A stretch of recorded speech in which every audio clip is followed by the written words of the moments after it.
In molti mi chiedono: Domenico, si può superare un tradimento? E soprattutto c'è un modo per poterlo fare?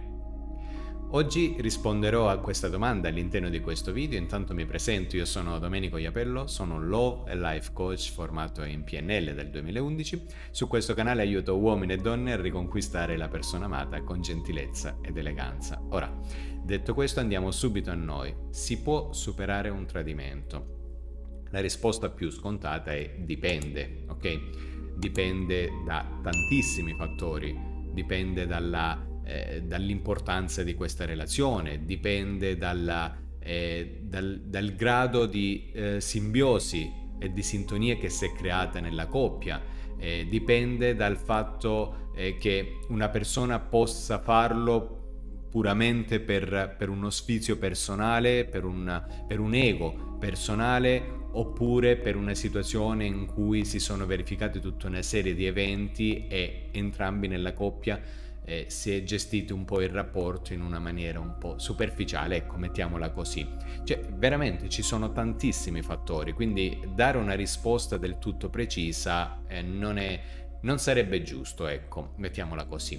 Ora, detto questo, dal mio punto di vista e soprattutto cerco di focalizzarmi su quello che in realtà io ho vissuto negli ultimi 10 anni aiutando tantissime persone e anche persone che comunque hanno tradito o hanno subito il tradimento, posso dirti in maniera più certa che è possibile superare un tradimento. Anche perché il mio punto di vista molto spesso è più espansivo ed è molto più legato ad un concetto di perdono tra virgolette, nel limite in cui si pensi che la relazione possa essere risollevata, che l'altra persona è una persona molto importante, che è una persona che ha dato veramente del valore alla relazione. Attenzione a queste parole, una persona che ha dato veramente valore alla relazione. Ok? Allora, in quel caso, qualora ci siano tutti i presupposti di base, sì, è possibile superare un tradimento con fatica, con tempo, con dedizione, lavorandoci su, pur di salvare questa relazione. Se invece dall'altra parte siamo davanti ad una relazione dove l'altra parte, ok, non ha dato un valore aggiunto alla relazione, anzi ha cercato sempre di togliere del valore alla relazione, di togliere delle energie alla coppia, allora in quel caso sono contrario anche al perdono, o meglio, al perdono che porta a risollevare la relazione.